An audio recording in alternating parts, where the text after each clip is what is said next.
Hi friends, in this video, we will learn how to access the contents of a dictionary.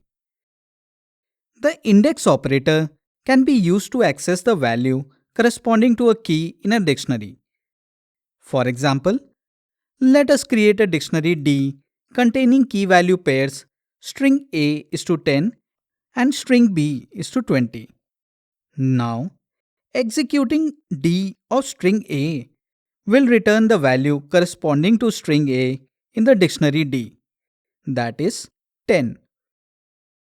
Similarly, D of string B will return the value corresponding to the string B in the dictionary D, that is 20. Let us check out what happens if we provide an index that is not present as a key in the dictionary. Executing D of string C raises a key error as string C is not present as a key in the dictionary D. Another way of fetching a value from a dictionary is by using the get method. Just pass the key as an argument and it returns the corresponding value. For example, let us create a dictionary D containing key value pairs string A is to 10 and string B is to 20. Now, executing d.get string A returns the value corresponding to string A in the dictionary D, that is 10. In case the key is not present in the dictionary, the method returns none.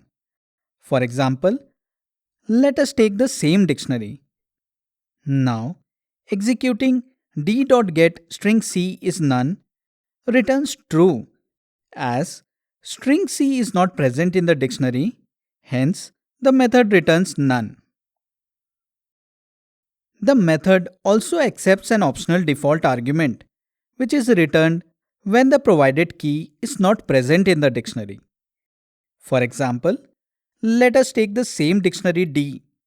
Now, executing d.get string C, -1 returns -1 as the provided key string C is not present in the dictionary.